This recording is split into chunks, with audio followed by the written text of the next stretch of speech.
Hello friends and welcome back to Motor Redefined. मैं हूं आपका होस्ट और दोस्त अरिंदम घोष और एक बार फिर मैं आप लोगों के लिए एक ज़बरदस्त कंपैरिजन के साथ हाजिर हूं। जी हाँ दोस्तों, आज हम लोग दो सिबलिंग को कंपेयर करेंगे 2024 Honda SP 125 with 2024 Honda SP 160।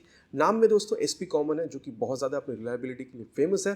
तो एक कॉमन से यहाँ पर डाउट बनी हुई है कि भाई SP 125 खरीदे या फिर SP 160। तो यही जो डाउट है आज मैं आपकी दूर करूँगा, बताऊँगा दोनों में क्या चीज़ें सिमिलर है, क्या चीज़ आपको डिफरेंट देखने को मिलेगी, प्राइस आपको कौन से मॉडल के लिए कितना पे करना होगा, फीचर स्पेसिफिकेशन, माइलेज आप लोगों को यहाँ पर क्या देखने में मिल सकता है, ताकि क्लियर आइडिया मिल जाए कि आप लोग अगर खरीदना चाह रहे हैं तो कौन सा बाइक आप खरीद सकते हैं। ठीक है दोस्तों, आगे बढ़ने से पहले very special thanks to Leaders Honda Taratola for providing me these bikes, ताकि कंपैरिजन में आप लोगों तक पहुंचा सकूं।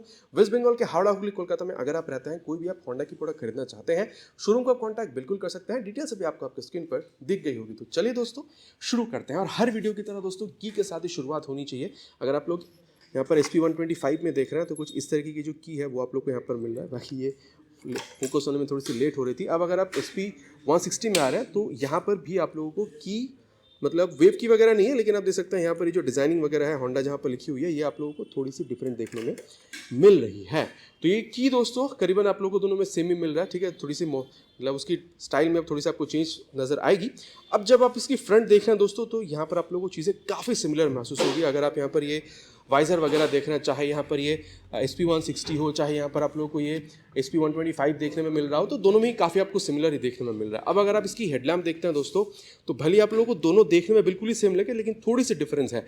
अगर आप यहाँ पर SP 125 में की ऑन करते हैं तो कंप्लीट हेडलैम्प, यहाँ पर LED हेडलैम्प का जो सेटअप है वो आप लोग को जलता हुआ बिल्कुल यहाँ पर दिखेगा। ठीक है, यहीं पर अगर आप चाहें तो हाई बीम, लो बीम, पास लाइट का स्विच वगैरह सब कुछ आप यहीं पर ऑपरेट कर सकते हैं। ठीक है, इसके लिए आप लोगों को इग्निशन यहाँ पर ऑन करने की ज़रूरत नहीं है। अब साथ ही आप देख सकते हैं यहाँ पर अगर आप लोग ये टर्न सिग्नल देख रहे हैं तो सेमी फ्लेक्सिबल टाइप की जो टर्न इंडिकेटर्स है ये भी आप लोग को मिल रहा है। एक बार यहाँ पर इसकी जो की है, मतलब इसको हम लोग ऑन करके मैं बता दूँ आप लोगों को, ये बल्ब की आप लोगों को मिल रही है। ठीक है, इसको ऑफ करते हैं। लेकिन दोस्तों जब आप यहाँ पर आ रहे हैं ना, सबसे पहले तो देख लीजिए कि यहाँ पर ये जो टर्न सिग्नल है ये यहाँ पर भी सेमी फ्लेक्सिबल है, लेकिन आप देख सकते हैं डिज़ाइन में जो है आप लोगों को यहाँ पर डिफरेंस देखने को मिल रहा है। अब दोस्तों अगर आप इसकी यहाँ पर SP 160 में अगर आप यहाँ पर की ऑन करते हैं तो आप लोगों को ये जो हेडलैम्प है जलता हुआ नहीं दिखेगा तब तक जब तक आप इसकी यहाँ पर इग्निशन को ऑन नहीं करते हैं। तो यहाँ पर हेडलैम्प को ऑन करने के लिए आप लोग को इग्निशन जो है उसको ऑन करना पड़ेगा। और यहाँ पर भी सेम ही है, हाई बीम, लो बीम। बाकी यहाँ पर आप लोगों को ऐसा स्विच मिल रहा था, ठीक है, लेकिन यहाँ पर आप लोगों को चीज़ें डिफरेंट देखने को मिल रही है। ठीक है, हाई बीम, लो बीम के लिए अलग स्विच है और पास रैम के लिए आप लोगों को यहाँ पर अलग स्विच दिया गया है। तो ये एक बेसिक सा डिफरेंस जो है दोस्तों आप लोगों को दोनों ही यहाँ पर जो हेडलैम्प है इसमें देखने को मिल जाएगा। बाकी इसके अलावा दोस्तों अगर आप लोग यहाँ पर इसकी मडगार्ड देख रहे हैं तो यहाँ पर भी आपको फाइबर की मिल रही है, लेकिन ये थोड़ी सी आपको पतली महसूस हो सकती है। लेकिन जब आप SP 160 में आ रहे हैं तो फाइबर की है। कलर वगैरह भी आप देख सकते हैं, दोनों में आप लोग को सेम मिल रहा है और यहाँ पर आप लोग को थोड़ी सी चौड़ी देखने को मिलेगी। अब जब मैंने आप लोग को यहाँ पर कलर कहा है दोस्तों, कलर के बारे में थोड़ी सी बात हो जानी चाहिए। SP 125 में आप लोग को ओवरऑल 5 कलर वेरिएंट देखने को मिलेगा। वहीं अगर आप लोग यहाँ पर SP 160 में आ रहे हैं तो ओवरऑल आप लोग को यहाँ पर टोटल 6 कलर वेरिएंट देखने को मिलेगा। अब अलग अलग से मैं आप लोग को नहीं बता रहा हूँ दोस्तों, क्योंकि इसमें टाइम बहुत ज़्यादा चला जाएगा। बाकी ऑलरेडी आप लोगों ने स्क्रीन पर अभी दोनों ही मॉडल की जो मतलब कलर्स हैं वो आप लोगों ने देख लिया है। तो आपके हिसाब से दोनों मॉडल में कौन सा कलर आप लोगों को सबसे बेहतरीन लग रहा है, बिल्कुल आप नीचे कमेंट कर सकते हैं। अब दोस्तों कलर के बारे में बात हो रही है तो मैं प्राइस भी आप लोग को बता देता हूँ। देखिए दोनों ही मॉडल में आप लोग को ड्रम और डिस्क दोनों एडिशन मिलेगा। बाकी अगर आप लोग देख रहे हैं SP 125 में तो ड्रम एडिशन की प्राइस 92,911 रुपीज़ बनती है। और क्योंकि डिस्क है, जहाँ पर सामने में आपको डिस्क मिल रहा है देखने को, तो यहाँ पर आप लोगों को 95,285 रुपीज़ पे करना होगा। ठीक है, तो ये तो हो गया SP 125 का प्राइस। SP 160 दोस्तों अगर आप लोग ड्रम की बात कर रहे हैं उसकी प्राइस आप लोगों को 1,31,563 देखने को मिलेगी। और अगर आप लोग डिस्क एडिशन जाते हैं जहाँ पर आप लोग को फ्रंट ब्रेक यहाँ पर डिस्क देखने को मिल रहा है, तो इसके लिए आप लोग को 1,36,062 रुपीज़ तक यहाँ पर आप लोगों को पे करना हो सकता है। बाकी जो एग्जैक्ट प्राइजेस है दोस्तों आप लोगों ने भी स्क्रीन पर भी देख ली है। ये आप लोगों के एरिया में थोड़ा सा ऊपर नीचे हो सकता है depending upon the RTO and insurance charges. अब दोस्तों बात करते हैं फ्रंट यहाँ पर टायर के बारे में। भले ही दोस्तों आप लोगों को यहाँ पर ये जो ट्रेड पैटर्न है SP 125 और SP 160 में आप लोगों को थोड़ी सी अलग दिख रही हो, लेकिन अगर आप लोग सेक्शन देख रहे हैं तो दोनों में ही आप लोगों को सेम दिखेगा। यहाँ पर भी आप लोगों को 80/100 की दिख रही है SP 125 में, SP 160 में भी आप लोगों को 80/100 का ही दिखेगा। लेकिन फ़र्क कहाँ है दोस्तों, अगर आप लोग यहाँ पर देख रहे हैं SP 125 में तो यहाँ पर आप लोगों को ये 18 इंचेस की अलॉय व्हील के साथ मिल रही है। लेकिन जब आप यहाँ पर आ रहे हैं SP 160 में तो यहाँ पर आप लोगों को ये 17 इंचेस की जो अलॉय व्हील के साथ है ये आप लोग को देखने में मिल रही है। तो ये एक बेसिक डिफरेंस है। इसके अलावा दोस्तों अगर आप लोग यहाँ पर सेफ्टी देख रहे हैं तो यहाँ पर SP125 में आप लोगों को जो कॉम्बी ब्रेकिंग सिस्टम है वो देखने को मिलता है। मतलब जब आप यहाँ पर जो रियर ब्रेक है जब आप इसको अप्लाई करते हैं तो फ्रंट ब्रेक भी संग संग अप्लाई होती है ताकि ब्रेकिंग को और ज़रा तगड़ी बनाया जा सके। लेकिन दोस्तों जब आप SP160 देख रहे हैं तो यहाँ पर आप लोग को सिंगल चैनल ABS आप देख सकते हैं, कंपनी ने यहाँ पर इसकी जो ब्रांडिंग है वो भी करी हुई है। मतलब फ्रंट में आप लोगों को यहाँ पर आप देख सकते हैं ABS की जो रिंग है वो भी दिख रहा है, तो फ्रंट में आप लोग को यहाँ पर ABS देखने को मिलता है। ठीक है, यहाँ पर आप लोगों को कॉम्बी ब्रेकिंग नहीं मिल रही है, तो ये भी दोनों में डिफरेंस है। अब दोस्तों अगर आप लोग फ्रंट में यहाँ पर डिस्क देख रहे हैं तो 276 mm की ये जो पेडल डिस्क है ये आप लोगों को मिल रहा है। पेडल डिस्क की खासियत जैसे मैं हर वीडियो में बताता हूँ, जब आप ब्रेकिंग कर रहे होते हैं यहाँ पर बहुत ज़्यादा हीट जनरेट होती है। पेडल डिस्क उस हीट को बाहर फेंक के ब्रेकिंग को और तगड़ा बनाने में हेल्प करती है। साथ ही यहाँ पर आप देख सकते हैं निसन की जो कैलिपर है वो भी आप लोगों को दिख जाएगी। और जब आप SP125 में आ रहे हैं दोस्तों, भले ही आप लोगों को कैलिपर जो है यहाँ पर आप लोगों को निसन की ही देखने में मिल रही हो, लेकिन जब आप यहाँ पर ये ब्रेक डिस्क देख रहे हैं तो ये आप लोगों को 240 mm की मिल रही है, तो ये काफ़ी छोटा है अगर आप इसको 160 से कंपेयर कर रहे हैं। बाकी दोनों में अगर आप लोग सस्पेंशन देखते हैं दोस्तों तो 31 mm की जो टेलीस्कोपिक फोक है ये आप लोगों को दोनों ही बाइक में बिल्कुल ही सेम देखने में मिल जाएगा। अब दोस्तों बात करते हैं अबाउट द इंजन। अब उससे भी पहले देख लीजिए दोनों ही बाइक के पास यहाँ पर आप लोगों को जो किक स्टार्ट है वो देखने में मिल रहा है, तो इसमें आप लोगों को कोई चेंज समझ में नहीं आएगी किक स्टार्ट के मामले में। ठीक है, अब अगर आप ब्रेक लीवर्स वगैरह देख रहे हैं तो यहाँ पर ये SP160 में ये थोड़ी सी स्पोर्टी आप लोगों को देखने को मिल रहा है, लेकिन क्योंकि SP125 थोड़ी ज़्यादा आप कह सकते हैं कि कम्यूटर ओरिएंटेड है, तो यहाँ पर ये आप लोगों को थोड़ा सा मतलब जो डिज़ाइन है और ज़्यादा कम्यूटर ओरिएंटेड देखने को मिल रहा है। ठीक है, अब दोस्तों बात करते हैं अबाउट द इंजन। SP125 में आप लोगों को 123.9 cc single cylinder air cooled fully injected engine जो है ये यहाँ पर आपको देखने में मिल रहा है। आप देख सकते हैं यहाँ पर आप लोगों को ये जो एनहांस स्मार्ट पावर है ESP आपको देखने को मिलता है। मतलब इंजन के अंदर फ्रिक्शन को कम करके कंपनी ये चाहती है कि इसकी जो माइलेज है उसको और ज़्यादा बढ़ाया जा सके। फ्रिक्शन दोस्तों जब यहाँ पर इंजन के अंदर जो पिस्टन आती है सिलेंडर के अंदर वो जो अप डाउन करती है तो फ्रिक्शन होता है, उसको कम करके माइलेज बढ़ाने की कोशिश यहाँ पर की जाती है। पावर फिगर्स के बारे में अगर बात करी जाए 10.8 PS की मैक्स पावर और 11.2 न्यूटन तक की मैक्स टॉर्क आप लोगों को यहाँ पर मिलता है। अब दोस्तों यहाँ पर खासा डिफरेंस है। ठीक है, 125 cc की इंजन, यहाँ पर आप लोग को 160 cc की इंजन जो है मतलब to be precise 162.71 cc single cylinder air cooled fully injected engine. जी हाँ दोस्तों, air cooled fully injected single cylinder यहाँ पर आपको सेम मिल रहा है, लेकिन पावर फिगर्स में खासा डिफरेंस है। यहाँ पर आप लोग को 10.8 मिल रहा था, यहाँ पर 13.4 मिल रहा है PS पावर, और आप लोग को यहाँ पर 14.58 न्यूटन तक की जो टॉर्क है वो भी आप लोगों को मिल रही है। तो काफ़ी ज़्यादा पावर और टॉर्क यहाँ पर आप लोग को देखने में मिल जाएगा। अब दोस्तों दोनों ही बाइक की यहाँ पर जो एग्जॉस्ट साउंड है ये मैं आप लोगों को सुना दूँ। शुरुआत करते हैं विद SP125। बाकी आप देख सकते हैं ये जो मतलब कवर है यहाँ पर क्रोम एलिमेंट का इस्तेमाल करा गया और ये आप लोग को मेटालिक मिलता है। और अगर आप लोग SP160 में देखते हैं तो यहाँ पर भी आप लोग को मेटालिक जो क्रोम एलिमेंट है ये यहाँ पर देखने में मिलता है। अब शुरुआत करते हैं दोस्तों SP125 के साथ, और इसकी जो आवाज़ है सबसे पहले आप वो सुन लीजिए।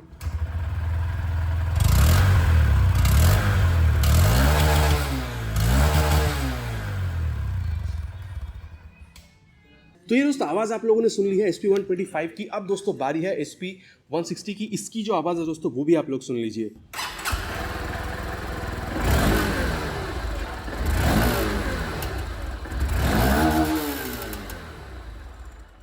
तो ये दोस्तों आप लोगों ने दोनों ही बाइक की जो एग्जॉस्ट साउंड है वो सुन लिया है। बाकी दोस्तों वो 160 है तो थोड़ी सी बेसिस सेंस तो वहाँ पर आपको ज़्यादा मिलनी है और वो आपको वहाँ पर मिल भी रही है।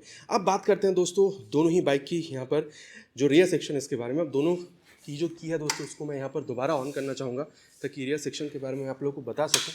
ठीक है, बाकी अगर आप बिल्कुल ही रेयर देख रहे हैं दोस्तों तो सबसे पहले देखना बनता है कि भाई दोनों में आप लोगों को जो मतलब टेल लैंप मिल रही है वो कैसा है। SP125 में दोस्तों आप लोगों को इस तरीके से जो टेल लैंप है वो मिल रही है, लेकिन जब आप यहाँ पर जा रहे हैं SP160 में तो थोड़ी सी स्टाइलिश टेल लैंप जो है वो आप लोग को यहाँ पर मिलती है। होंडा की ब्रांडिंग यहाँ पर भी आपको मिल जाएगा। SP125 में भी यहाँ पर आपको होंडा की ब्रांडिंग मिल जाएगी। रेयर सेक्शन में SP160 में आप देख सकते हैं जो टर्न सिग्नल है यहाँ पर आप लोगों को सेमी फ्लेक्सिबल मिल रहा है, बल्ब जैसे आप लोगों को सामने में देखने में मिल रहा था। नंबर प्लेट लगाने की जगह रिफ्लेक्टर और ऊपर आप लोगों को यहाँ पर लाइट भी देखने में मिल रहा है और यहाँ पर टेल टैडी मिल रही है। कुछ देखिए टेल टैडी वगैरह यहाँ पर भी SP125 में, लेकिन ये रियर जो पोर्शन है आपको कंप्लीटली डिफरेंट देखने को मिल रहा है। अगर आप लोग टर्न सिग्नल देख रहे हैं ये आप लोगों को बल्ब की तो मिल रही है, लेकिन आप देख सकते हैं डिज़ाइन में आप लोगों को खासा डिफरेंस देखने को मिलेगा। नंबर प्लेट लगाने की जगह रिफ्लेक्टर और ऊपर आप लोगों को जो लाइट है वो यहाँ पर देखने को मिल रहा है। अब दोस्तों अगर आप लोग रियर में देखें तो सबसे पहले आप टायर देख लीजिए। अगर आप लोग SP125 में देख रहे हैं तो यहाँ पर आप लोगों को 100/80 सेक्शन की यहाँ पर आप लोगों को देखने को मिल रही है, लेकिन दोस्तों यहाँ पर अगेन मैं कहूँगा आप लोगों को with 18 inches of alloy wheel ये देखने में मिलता है। लेकिन अगर आप लोग यहाँ पर देख रहे हैं SP 160 में, तो यहाँ पर 130/70 सेक्शन की काफ़ी चौड़ी सी टायर आप लोगों को मिल रही है। लेकिन ये 18 नहीं है, ये आप लोगों को 17 इंच की जो एलॉय व्हील है इसके साथ यहाँ पर ये देखने में मिल जाएगा। साथ ही दोस्तों अगर आप लोग यहाँ पर ब्रेकिंग देख रहे हैं तो अभी आप लोग को यहाँ पर ड्रम देखने को मिल रहा है जो कि 130 mm की है। लेकिन अगर आप लोग डिस्क वेरिएंट में जाते हैं तो यहाँ पर 220 mm की पेडल डिस्क आपको यहाँ पर देखने में मिल जाएगी। जब दोस्तों आप यहाँ पर SP 125 में आ रहे हैं तो सिर्फ आप लोग को यहाँ पर 130 mm की जो ड्रम ब्रेक ऑप्शन है यही अवेलेबल देखने को मिलेगा, यहाँ पर डिस्क ऑप्शन आपको नहीं मिलेगा। सस्पेंशन की अगर बात की जाए तो SP 125 में आप लोग को ये जो डुअल हाइड्रोलिक सस्पेंशन है ये यहाँ पर आपको देखने में मिल रहा है। लेकिन SP 125 में थोड़ी सी स्पोर्टियर सेंस बनाने के लिए, स्पोर्टियर हैंडलिंग देने के लिए आप देख सकते हैं एडजस्टेबल यहाँ पर जो मोनिशा सस्पेंशन है वो आप लोगों को यहाँ पर देखने में मिल रहा है। अब दोस्तों यहाँ पर इन दोनों की जो डायमेंशन उसके बारे में बात करते हैं। सीट हाइट की जहाँ तक बात है, अगर आप SP 125 में आ रहे हैं इस बाइक में, बाकी दोस्तों जो की है उसको बंद कर देते हैं। SP 125 में आप लोगों को 790 mm तक की सीट हाइट जो है ये यहाँ पर देखने में मिल रही है। बाकी नॉर्मल सीट है, स्प्लिट सीट का ऑप्शन नहीं है। SP 160 में भी दोस्तों नॉर्मल सीट है, स्प्लिट सीट का ऑप्शन नहीं है। यहाँ पर 6 mm ज़्यादा है, 796 mm की है। और दोनों ही बाइक में दोस्तों अगर आप लोगों की हाइट अराउंड 5'2" तक की भी है ना, आप मैनेज कर पाएंगे, वैसे आपको प्रॉब्लम नहीं होगी। और जहाँ तक बात है कुशनिंग की दोस्तों, दोनों ही बाइक में मैं कह सकता हूँ कि आप लोगों को काफ़ी हद तक सिमिलर ही मिल रही है। तो अगर आप थोड़ा बहुत लॉन्ग राइड्स भी प्रेफर कर रहे हैं विद सीट्स, अगर आप लोग दोनों ही बाइक में देखें तो आप कर सकते हैं, प्रॉब्लम नहीं होगी। लेकिन अगर आप लोग ये टेक्सचर देख रहे हैं तो ये SP 160 में अगर आप ये टेक्सचर देख रहे हैं SP 125 में तो यहाँ पर आपको डिफरेंस देखने को मिलेगा। अब दोस्तों अगर आप लोग टैंक देख रहे हैं तो यहाँ पर भी खासा डिफरेंस है। SP 125 में आप लोगों को यहाँ पर ये 11.2 लीटर्स की जो मेटालिक टैंक है ये यहाँ पर आपको मिलेगा। लेकिन दोस्तों जब आप यहाँ पर SP 160 में आ रहे हैं तो यहाँ पर आप लोगों को ये फाइबर की ये टैंक मिल रही है। अब दोस्तों टैंक फाइबर की नहीं है, ये आप लोगों को टैंक कवर मिल रहा है। इसके अंदर एक्चुअल में जो टैंक है वो मेटालिक है और वो आप लोगों को 12 लीटर की मिलेगी। तो यहाँ पर 800 ml तक का डिफरेंस है। अब माइलेज की जहाँ तक बात है दोस्तों, SP में 125 की बात कर रहा हूँ तो यहाँ पर आप 55 से 60 किलोमीटर तक भी एक्सपेक्ट कर सकते हैं। लेकिन दोस्तों जब आप यहाँ पर SP 160 में आ रहे हैं तो यहाँ पर आप लोग 45 से 50 किलोमीटर तक की जो माइलेज है वो आप यहाँ पर एक्सपेक्ट कर सकते हैं। बाकी अगर आप दोनों में से कोई भी मॉडल के ओनर रह चुके हैं, आपका क्या एक्सपीरियंस है विद माइलेज, बिल्कुल आप नीचे कमेंट पर लिखकर बता सकते हैं। अब दोस्तों अगर मैं आप लोगों को यहाँ पर ग्राउंड क्लियरेंस के बारे में बताऊं तो इसमें भी आप लोगों को थोड़ा सा जो डिफरेंस है वो मिलेगा। SP 125 में आप लोगों को 160 mm की जो ग्राउंड क्लियरेंस है वो यहाँ पर मिलेगी। लेकिन जब आप यहाँ पर SP 160 में जा रहे हैं तो आप लोगों को 177 mm की मिलेगी। एक और डिफरेंस क्या है दोस्तों, यहाँ पर आप देख सकते हैं ये जो इंजन काउल है ये आप लोगों को यहाँ पर मेटालिक देखने को मिल रही है, ठीक है। बाकी यहाँ पर पूरी तरीके से गार्डेड है। लेकिन जब आप SP 125 में आ रहे हैं तो यहाँ पर आप लोगों को ये चीज़ देखने में नहीं मिल रही है। इसके साथ ही दोस्तों अगर आप लोग दोनों की वेट देख रहे हैं तो इसमें भी डिफरेंस है। SP जस्ट वे करती है 116 किलोग्राम, लेकिन SP 160 वे करती है 139, जो कि ये वाली वर्जन है जहाँ पर पीछे आपको ड्रम मिल रहा है। लेकिन अगर आप डिस्क में जाते हैं जहाँ पर पीछे भी आपको डिस्क ब्रेक मिलता है, वहाँ पर 141 किलोग्राम वे करती है। तो ये काफ़ी डिफरेंस है। और अब दोस्तों अगर मैं आप लोगों को दोनों की मीटर कंसोल हैंडल बार के बारे में बताऊँ तो स्टार्ट करते हैं विद SP 160। हैंडल बार अगर आप देख रहे हैं दोस्तों तो दोनों में आप लोग को बहुत ज़्यादा डिफरेंस जो है वो समझ में नहीं आएगी। लेकिन हाँ, अगर आप ये पोर्शन देख रहे हैं ये थोड़ी सी आपको नीचे समझ में आएगी। लेकिन जब आप SP 125 में देख रहे हैं तो यहाँ पर आप देख सकते हैं ये काफ़ी ज़्यादा ऊपर उठी हुई है। तो यहाँ पर एक डिफरेंस आपको मिलेगा कि SP 125 में हैंडल बार जो थोड़ी सी ऊँची है, जिसकी वजह से आप कह सकते हैं कि अगर आप सिटिंग पोजीशन देख रहे हैं तो वो काफ़ी अपराइट बिल्कुल बनती है। अब दोस्तों अगर आप 160 में आ रहे हैं तो ये क्लच अगर आप देख रहे हैं तो मिड साइड पर है, काफ़ी ज़्यादा सॉफ्ट हार्ड ऐसा है मैं नहीं कहूँगा। ये पास लाइट का switch, high beam, low beam, turn indicators, horn is pretty loud. Right side में अगर आप आ रहे हैं तो इंजन किल स्विच आपको मिल रहा है। हाँ, हैजार्ड लैम्प का ऑप्शन जो है दोस्तों ये आप लोगों को यहाँ पर 125 SP में नहीं मिल रहा है, जो आप देख सकते हैं, जो आप लोगों को यहाँ पर देखने में मिल रहा है। तो ये भी एक प्लस पॉइंट है। इसको ऑफ करते हैं और नीचे इंजन ऑन करने का स्विच। बाकी एग्जॉस्ट साउंड मैंने आप लोगों को ऑलरेडी सुना ही दिया है। अब दोस्तों दोनों ही बाइक की टैंक पर अगर आप देख रहे हैं तो ये जो E20 की स्टिकरिंग है वो आप लोग को यहाँ पर मिल रहा है। मतलब दोनों ही बाइक में फ्लेक्स फ्यूल कंपैटिबल इंजन है। 20% इथेनॉल और 80% पेट्रोल से बनने वाली फ्लेक्स फ्यूल से भी अगर आप दोनों ही बाइक को रन करते हैं तो आराम से बाइक चलेगी, कोई प्रॉब्लम फील नहीं होगी। बाकी नॉर्मल फ्यूल जो अभी पेट्रोल मिल रही है मार्केट में उससे तो रन होगी ही। कोलकाता में ऑलरेडी E20 फ्यूल मिलना स्टार्ट हो चुका है। आपके शहर में अगर मिल रहा है दोस्तों तो प्लीज़ नीचे कमेंट कीजिएगा। अब दोस्तों इसकी जो मीटर कंसोल है उसके बारे में बात करते हैं। ये आप लोगों को CB की याद बिल्कुल दिलाएगी। अब यहाँ पर आप देख सकते हैं जो टैकोमीटर है वो आपको दिख रहा है, स्पीडोमीटर दिख रहा है, गियर पोजिशन सेंसर है, फ्यूल गेज सेंसर आप लोगों को दिख रहा है, ट्रिप यहाँ पर बता रही है, एवरेज कितनी है वो बता रही है, यहाँ पर टाइम आप लोगों को यहाँ पर बता रही है। मोड का बटन यहाँ पर अगर इस्तेमाल करा जाए दोस्तों, सिलेक्ट, यहाँ पर आप देख सकते हैं सिलेक्ट और सेट 2 बटन आप लोगों को यहाँ पर मिलता है। तो यहाँ पर trip A, trip B, then यहाँ पर आप लोग को जो ओडोमीटर है वो यहाँ पर बता देती है। तो नो नॉनसेंस बाइक है दोस्तों, एक राइड कैरी आउट करने के लिए जितनी चीज़ों की ज़रूरत है वो आपको दिखा रही है। ABS का सेंसर अगर आप टर्न सिग्नल्स वगैरह इस्तेमाल करते हैं वो आप लोगों को दिख जाती है। पास लाइट भी आप लोग को यहाँ पर दिख जाएगी और न्यूट्रल पोजीशन सेंसर आप लोग को यहाँ पर दिख रहा है। बाकी मिरर में अगर आप देख रहे हैं दोस्तों तो दोनों ही SP125 SP160 दोनों में काफ़ी हद तक सेम मिलती है। अब दोस्तों जैसे मैंने आपको ऑलरेडी अभी बताया था कि यहाँ पर हैंडल बार आप देख सकते हैं ये काफ़ी ऊंची है, लेकिन यहाँ पर ये आप लोगों को काफ़ी नीचे महसूस होती है, तो ये एक बात है। अब यहाँ पर अगर आप देख रहे हैं कि को एक बार ऑन करते हैं, pass lamp, high beam, low beam यही सब ऑपरेट कर पाएंगे।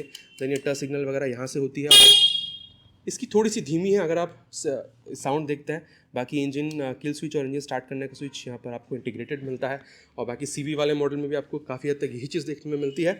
और अगर आप इसकी मीटर कंसोल देखें तो टैकोमीटर यहाँ पर आपको नहीं मिलेगा जो आप लोगों को वहाँ पर देखने में मिल रहा था।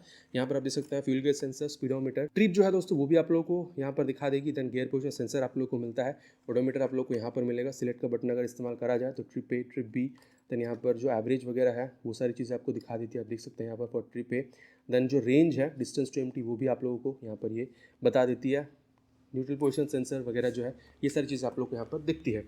अब दोस्तों की को हम लोग यहाँ पर बंद करते हैं और जो कुछ चीज़ें जो दोनों ही बाइक में आपको सिमिलर मिलेगी वो है, आप देख सकते हैं यहाँ पर जो साड़ी गार्ड है। अब दोस्तों यहाँ पर ये चीज़ अभी लगाई नहीं गई है 160 में, लेकिन यहाँ पर भी आपको मिल जाता है। साड़ी गार्ड आपको मिलेगा। जो लेडीज़ फुटरेस्ट है जो 125 में आप देख पा रहे हैं ये आप लोगों को 160 में भी यहाँ पर देखने को मिलेगा। देन जो बॉक्स सेक्शन स्विंग आर्म है वो भी दोनों में कॉमन है। SP125 में आप लोगों को ओपन चेन सिस्टम नहीं मिलेगा, क्लोज चेन है, लेकिन अगर आप SP160 में आ रहे हैं तो यहाँ पर आप लोगों को जो ओपन चेन सिस्टम है वो मिल रहा है। बाकी दोनों ही बाइक में आप देख सकते हैं जो स्टैंड है डबल स्टैंड आपको मिल जाएगा, मेन स्टैंड, और दोनों ही बाइक में आपको साइड स्टैंड जो है वो भी मिलेगा। और दोनों ही बाइक में आप लोगों को जो side stand engine cut off sensor है वो भी देखने को मिलता है। तो ये भी दोनों में आप कह सकते हैं कि काफ़ी हद तक सिमिलर है। दोनों ही बाइक में आप लोगों को 5 स्पीड गियर बॉक्स मिलेगा, 1 डाउन एंड 4 अप। अब दोस्तों अगर आप लोग देख रहे हैं तो कंप्लीटली बाइक के बारे में हम लोगों ने बात कर लिया है। अब जानने की बारी है कि सत्यवचन की घड़ी में कौन सा बाइक खरीदना आप लोगों के लिए सही हो सकता है। अब ऐसा है दोस्तों कि आप लोगों के लिए माइलेज मैटर करती है। आप लोगों को 55-60 किलोमीटर तक की माइलेज चाहिए, आप लोग को होंडा की रिलायबल इंजन चाहिए और आपको बहुत ज़्यादा बाइक भारी नहीं चाहिए। कंफर्टेबल राइड आपको चाहिए, ठीक है। आप सिटी राइड करते हैं थोड़ा बहुत, ओकेशनल आप मतलब लॉन्ग राइड्स भी जाते हैं जहाँ पर आप लोगों को कंफर्टेबल राइड चाहिए, ज़्यादा आपको माइलेज चाहिए, होंडा की भरोसा चाहिए और SP का जो लुक है आपको पसंद आ रही है तो आप बिल्कुल SP125 खरीद सकते हैं, बहुत बढ़िया बाइक है। लेकिन दोस्तों आपको होंडा की वही रिलायबिलिटी चाहिए, लेकिन आपको ये SP जो है ना ये मॉडल अच्छी लगती है। आप लोगों को थोड़ी सी और ज़्यादा पावर उसमें चाहिए थी, ठीक है। वही कंफर्टेबल राइड आपको चाहिए, माइलेज आप लोगों को 45-55 के बीच में चाहिए थी, ठीक है। आप लोगों को ये लाइट वगैरह जो है डिज़ाइन आपको SP की चाहिए थी, लेकिन थोड़ी सी और बल्कि चाहिए थी, ठीक है। थोड़ी सी ज़्यादा मतलब माइलेज 45-55 के बीच में चलेगा, लेकिन थोड़ा सा भारी मॉडल आपको चाहिए था, थोड़ा सा ज़्यादा पावर आपको चाहिए था ताकि लॉन्ग राइड्स के लिए आप इस्तेमाल कर सके। लेकिन डिज़ाइन काफ़ी हद तक आपको SP वाली ही चाहिए थी ताकि आप लोगों को वो जो हैंडलिंग है, वो जो होंडा की जो रिलायबिलिटी है वो आप लोगों को मिले। तो मेरे ख्याल से दोस्तों SP160 भी आप लोगों के लिए एक बेहतरीन बाइक बिल्कुल बन सकती है। तो दोस्तों दोनों ही बाइक को मैंने आप लोगों को बता दिया है कि चीज़ आप लोगों को मिल क्या कर रही है। देखिए दोस्तों, कोई बाइक अच्छी कोई बाइक बुरी ऐसी नहीं है। ये चीज़ आप लोगों को समझना होगा कि प्रायोरिटी मेन चीज़ है। जिस बाइक में प्रायोरिटी आपकी मैच करती है वो बाइक आपको खरीदना होगा, ठीक है। तो मैंने बता दिया है कौन सी बाइक में चीज़ें आपको क्या क्या मिल रही है। आशा करता हूँ दोस्तों वीडियो आप लोगों को पसंद आई होगी। बहुत जल्द मिलेंगे इसी तरह के एक नया वीडियो में एक नए बाइक स्कूटर के साथ। Till then ride safe and Jai Hind.